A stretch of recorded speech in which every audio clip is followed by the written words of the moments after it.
আমাদের বর্তমানে যারা প্রতিপক্ষ তারা কি করছেন? এতদিন পরে দেশ স্বাধীন হয়ে গেছে, আজকে 54 বছর।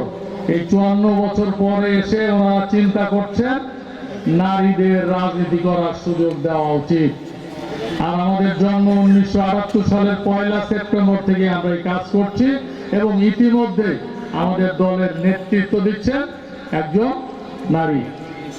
ভাইরা বোনেরা, কিছু মানুষ আছে সুযোগ সন্ধানী, সুবিধাবাসী, তারা এসে সুযোগ বুঝে বিভ্রান্ত করবে, বিভ্রান্ত করে তাদের প্রাপ্যটা নিয়ে যাবে, অর্থাৎ আপনার মূল্যবান ভোটটা নিয়ে যাবে, নিয়ে যাওয়ার পরে ভুলে যাবে।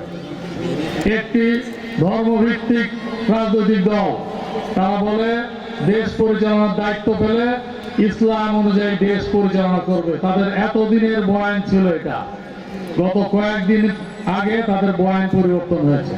এখন হিন্দু, বৌদ্ধ, খ্রিস্টান এই ধর্মাবলী যারা আছেন তাদেরকেও তারা সম্পৃক্ত করবে তাদের নির্বাচনের নমিনেশন দেওয়ার ক্ষেত্রে।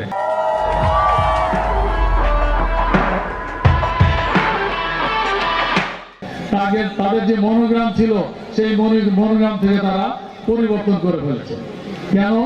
উদ্দেশ্য একটাই, এই মায়েদের ভোট পাওয়ার জন্য, বোনেদের ভোট পাওয়ার জন্য। আর ভোট পাওয়ার পরে কি হবে সেটা আগাম বলে দিচ্ছি।